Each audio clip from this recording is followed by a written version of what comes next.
बहुत सारा वीडियो आपने देखा होगा जिसका थंबनेल लगा हुआ रहता है, वीडियो में भी बताया गया रहता है कि हम सिर्फ गाय के गोबर पे अपने मछली पालन कर सकते हैं कि नहीं कर सकते हैं। उसमें बताया जाता है कि सिर्फ और सिर्फ आप गाय का गोबर डाल करके तालाब में मछली पालन कर सकते हैं। बहुत सारे ऐसे लोग हैं जो गाय का गोबर भी नहीं डालते तालाब में, सिर्फ बच्चे डालते हैं, अपनी मछलियों का ग्रोथ लेते रहते हैं। अब पता नहीं कितना बड़ा ग्रोथ हुए लेते हैं। दोस्तों, स्वागत करते हैं अपने YouTube channel fish farming and seeds पर। मेरा नाम बबलू सिंह, बिहार हाजीपुर के रहने वाला। मेरा मुख्य व्यवसाय मछली के बच्चे का है। आपके कॉल पर जो दिए हुए नंबर है, आप उस नंबर पर कॉल करते हैं, आपके नज़दीकी रेलवे जंक्शन तक हम मछली का बच्चा भेज देते हैं। दूसरा हमारा मेडिसिन का भी काम है। तीसरा हमारा जेके फिश फीड का भी काम है। तीनों चीज़ों में से जिस किसी भी चीज़ की आवश्यकता हो तो सिर्फ और सिर्फ जो स्क्रीन पर नंबर दिखाई दे रहा है उस पर आप कांटेक्ट हमसे कर सकते हैं। तो वीडियो स्टार्ट करते हैं। जैसा हम बताना चाह रहे थे, सबसे सस्ता चीज़ गाय का गोबर। अगर आप तालाब में वह भी नहीं डाल पाते हैं तो फिर तो आप मछली का पालन दोस्तों नहीं ही करें तो ज़्यादा बेहतर है। अब आप जेके फिश फीड मछलियों को खिलाइएगा नहीं। अब आप सरसों की खली तालाब में डालिएगा नहीं। वीडियो में जो दिखाई दे रहा है प्लैंक्टन पाउडर, यह खरीद करके आप तालाब में डालिएगा नहीं। तो भैया गोबर ही तो डालो कम से कम। अगर आप फ्री ऑफ कास्ट मछली का पालन करना चाह रहे हैं तो कम से कम सबसे सस्ता चीज़ आपके आसपास या फिर आपके पास भी आप खुद का मवेशी पाल रखा होगा, गाय पाल रखे होंगे या भैंस पाल रखे होंगे, तो उसका ही गोबर भैया डालो ना तालाब में। अब आप पूछेंगे कि मछली गोबर खाती है। बहुत सारे लोगों का यह अंधविश्वास होता है कि शायद उनकी मछलियां गोबर खाती है। ऐसा कतई नहीं होता है दोस्तों। हाँ, कुछ मछलियां हैं जो थोड़ा बहुत, जैसे कॉमन कार्प है, ये कॉमन कार्प कुछ मिट्टी वगैरह खा लेती है। मछलियां जो ऊपर के लेयर में रहने वाली मछलियां जो बीट वगैरह करती है वो सब खा लेती है, थोड़ा बहुत गोबर भी खा लेती है। लेकिन बहुत सारे लोगों के दिमाग में यह घुसा हुआ है, यह बैठा हुआ है कि उनके तालाब में पल रही मछली जब हम गाय का गोबर तालाब में डालते हैं गोबर खाने लगता है।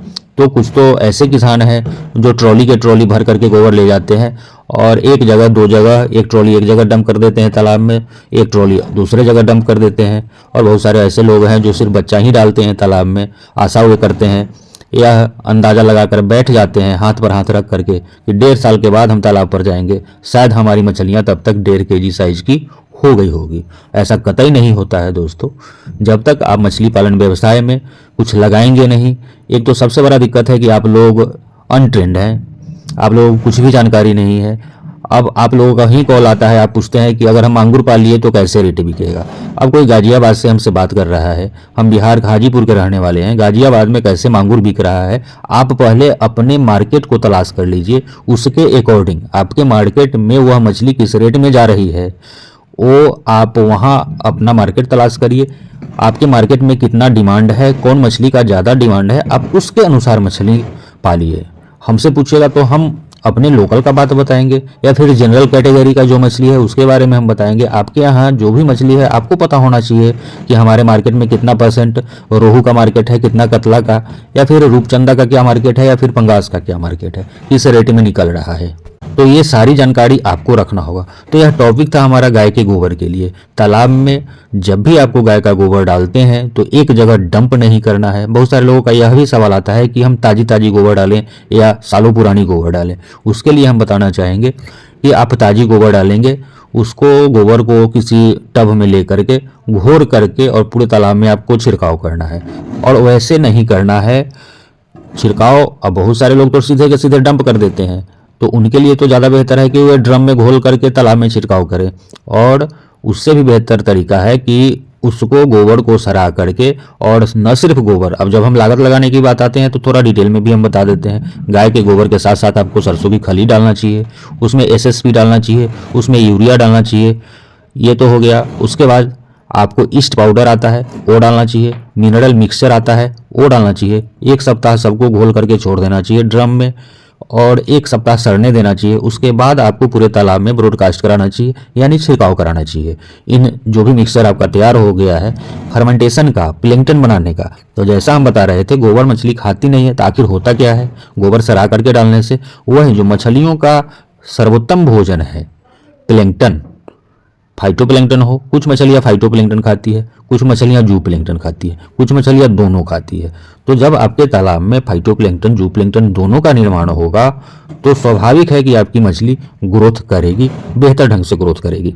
और जैसा कि हम पहले बता चुके हैं, किसी भी तरह का मेडिसिन मंगवाने के लिए, जैसे हम इस वीडियो में आपसे बात किए, ईस्ट पाउडर फर्मेंटेशन करने के लिए गाय के गोबर, सिंगल सुपर फॉस्फेट यूरिया और राइस ब्रान सरसों की खली के साथ ईस्ट पाउडर भी मिलाइए, मिनरल मिक्सर भी मिलाइए। बहुत महंगा नहीं आता है, 300 रुपये प्रति केजी के हिसाब से ईस्ट पाउडर आएगा, मिनरल मिक्सर आपका 150 रुपये प्रति केजी के हिसाब से आएगा।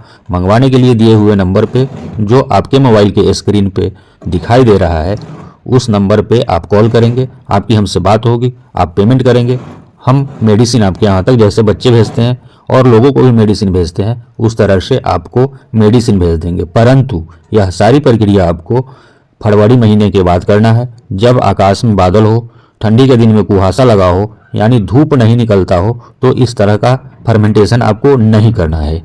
तो अब आप सोचेंगे कि आखिर हम अभी मछलियों को क्या खिलाएं। जो लोग खिलाने वाले हैं, जो भगवान भरोसे छोड़ते हैं, उनको तो अच्छा ही लगेगा कि अभी नहीं डालना है, चलिए भाई हमारा सर पर से जो भी भार था मछलियों को खिलाने का वो हट गया। ऐसा नहीं है, खिलाना है, परंतु अभी प्लैंकटन पाउडर जो कंपनी का बना होता है, रेडीमेड पाउडर 1700 रुपये का 5 केजी आता है, वह जो वीडियो में दिखाई दे रहा है, 1 एकड़ में आपको 5 केजी 15 दिन से 20 दिन पर रिपीट करना है, इसको डलवाइए। बहुत बहुत धन्यवाद। अगर आपने वीडियो यहाँ तक देखा है तो आपका अलग से बहुत बहुत धन्यवाद। और जब यहाँ तक आपने वीडियो देख ही लिया है तो एक लाइक ठोक दीजिए, और चैनल को अगर सब्सक्राइब नहीं किए हैं तो मेरा ईस्ट पाउडर और मिनरल मिक्सर और प्लैंकटन पाउडर अगर आपको अच्छा लगता है तो इस चैनल को सब्सक्राइब भी कर लीजिए। बहुत बहुत धन्यवाद।